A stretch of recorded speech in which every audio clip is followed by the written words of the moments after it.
Hi, అందరికీ నమస్కారం. నేను ఈరోజు మా లంచ్లోకి పొట్లకాయ పెరుగు పచ్చడి చేశాను. సూపర్గా కుదిరింది. నేను ఎలా చేశానో చూపించనా?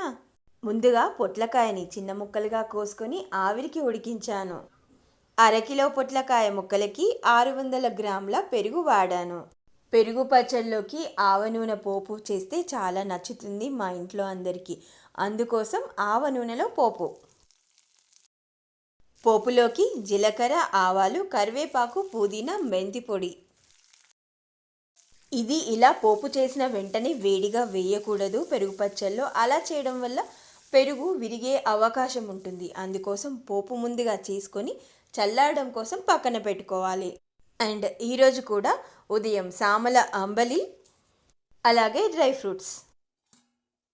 ఇప్పుడు ఈ పొట్లకాయ ముక్కలు ఉడికిపోయాయి. ఇంకా వీటిని కూడా కాసేపు చల్లారబెట్టుకోవాలి. వెంటనే వేడివి వేయకూడదు.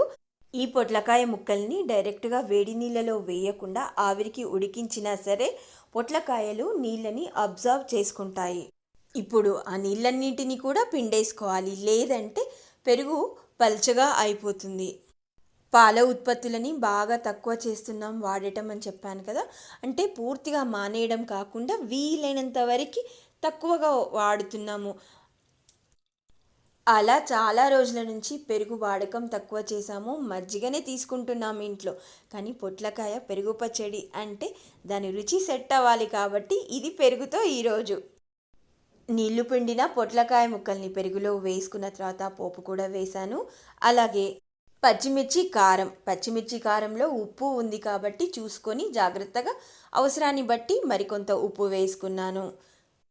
అలాగే పెరుగు పచ్చడికి సూపర్ టేస్ట్ని ఇచ్చే శొంఠి పొడి కూడా వేశాను. అంతా ఒకసారి కలుపుకుంటే పెరుగు పచ్చడి రెడీ.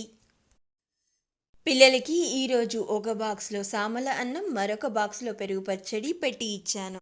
మా అమ్మాయికి మరొక బాక్స్లో కాకరకాయ వేపుడు కూడా పెట్టి ఇచ్చాను. నిన్నటి వీడియో చూశారు కదా.